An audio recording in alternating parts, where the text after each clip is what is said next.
Tantor Audio, a division of Recorded Books, presents The Outer Banks House, a novel by Diann Ducharme, narrated by Stephanie Einstein. Chapter 1. Abigail Sinclair, Nags Head, North Carolina, June 18th, 1868.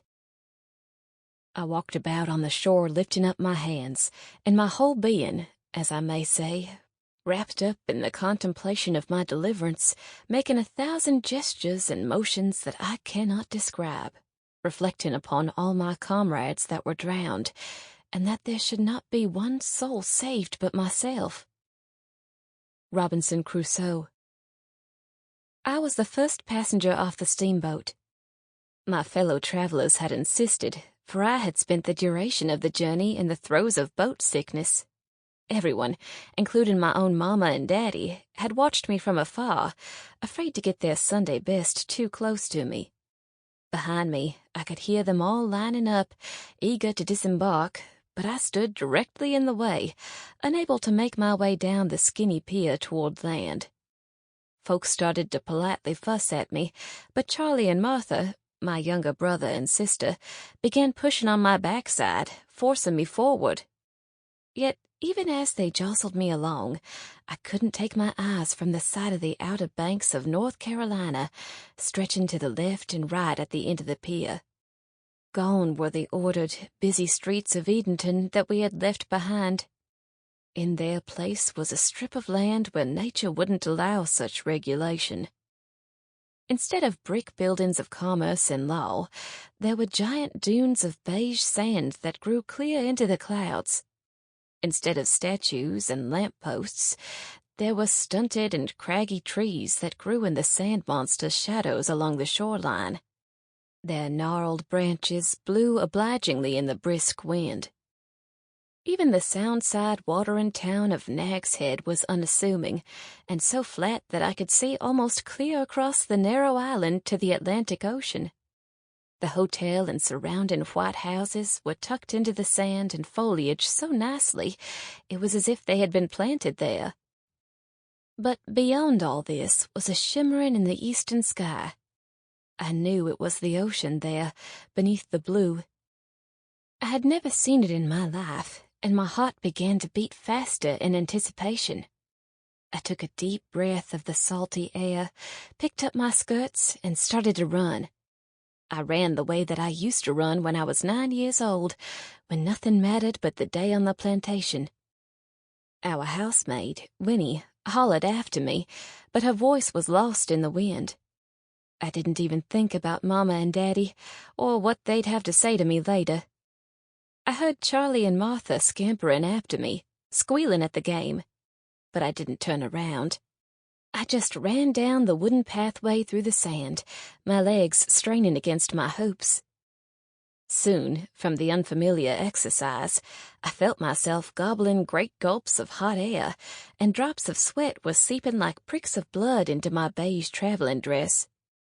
My heavy strawberry hair baked under my bonnet, and my hands cramped with the weight of my skirts and the bunched-up parasol. But I didn't slow until I heard a rhythmic crashing and sizzling. The wooden planks came to an end in a wide plain of sand, which met naturally and directly with the object of my affection. "Ocean," I said breathlessly, as the wind whipped wayward strands of hair into my open mouth. Pelicans cruised like soldiers down the war zone of water, white-capped breakers marching and ebbing back, then crashing even harder. A few large ships inched along the choppy horizon. Happy vacationers were everywhere. Gloved and bonneted women strolled with parasols, and the men splashed in the surf, or even ventured out to swim in the rough water. Charlie and Martha whooped like orangutans and dashed past me to touch the shuddering water, feel with tentative hands whether it was warm or cold, but I couldn't move. I squatted and carefully plopped down on my left hip on the sand, still sucking in the air. I must have run almost a mile from Sound to Sea, the entire width of the island here. My Uncle Jack would have whistled his approval. To see a sight like this, he would have run along beside me, forgetting that a young lady of my 17 years should not be running anywhere. I had brought along a piece of Uncle Jack, a letter that he had written to me right before he died of dysentery during the war. I hadn't wanted to leave it at home, buried in the dresser where I kept a book of scraps, stuffed with dozens of Uncle Jack's letters, 2 tintypes, and even some of his auburn hair from a forgotten brush. His last letter was by far the most precious to me. I tried not to handle it so much these days, because the paper was thinning out something terrible. But sometimes all I wanted to do was touch it, for I had memorized the cramped-up words long ago. And, too, the letter still smelled vaguely of bark oil tea and dirty linens, a smell that I now associated with death. But on this day, I couldn't help myself.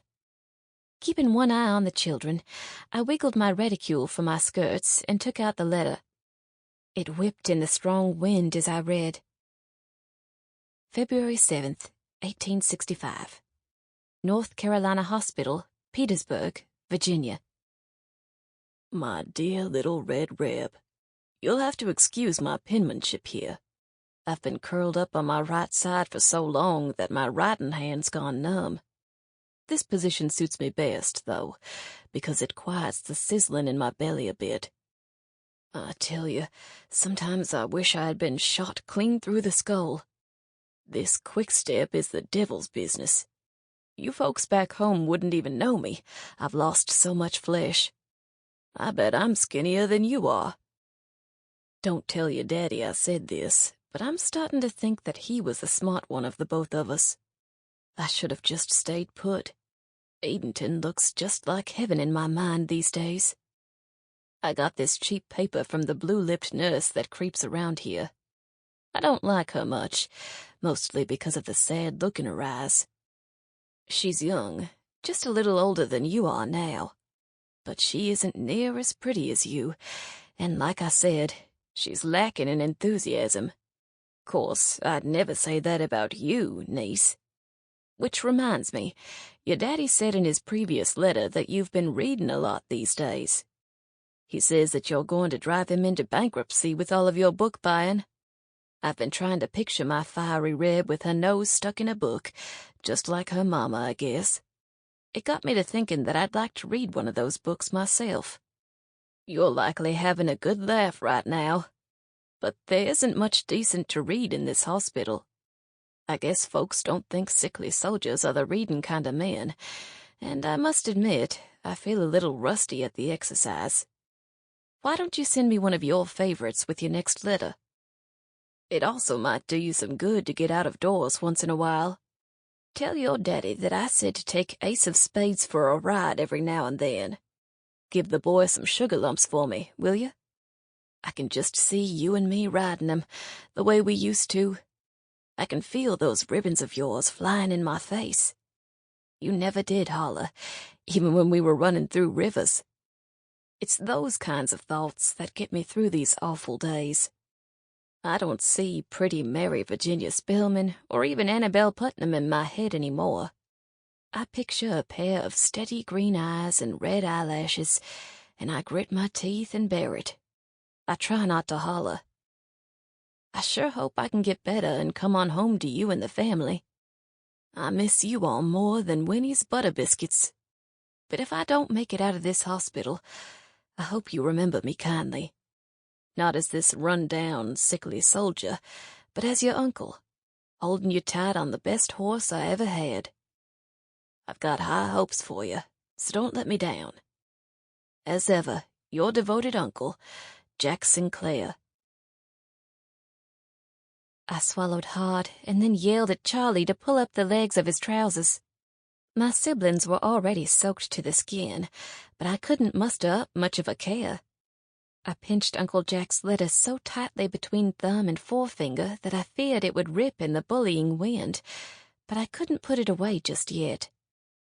The biggest regret of my life was that I never got to send Uncle Jack a book. He died before his last letter had even reached me. It was awful to feature someone dying from dysentery, especially Uncle Jack, who probably came out of Grandma. Sample complete. Ready to continue?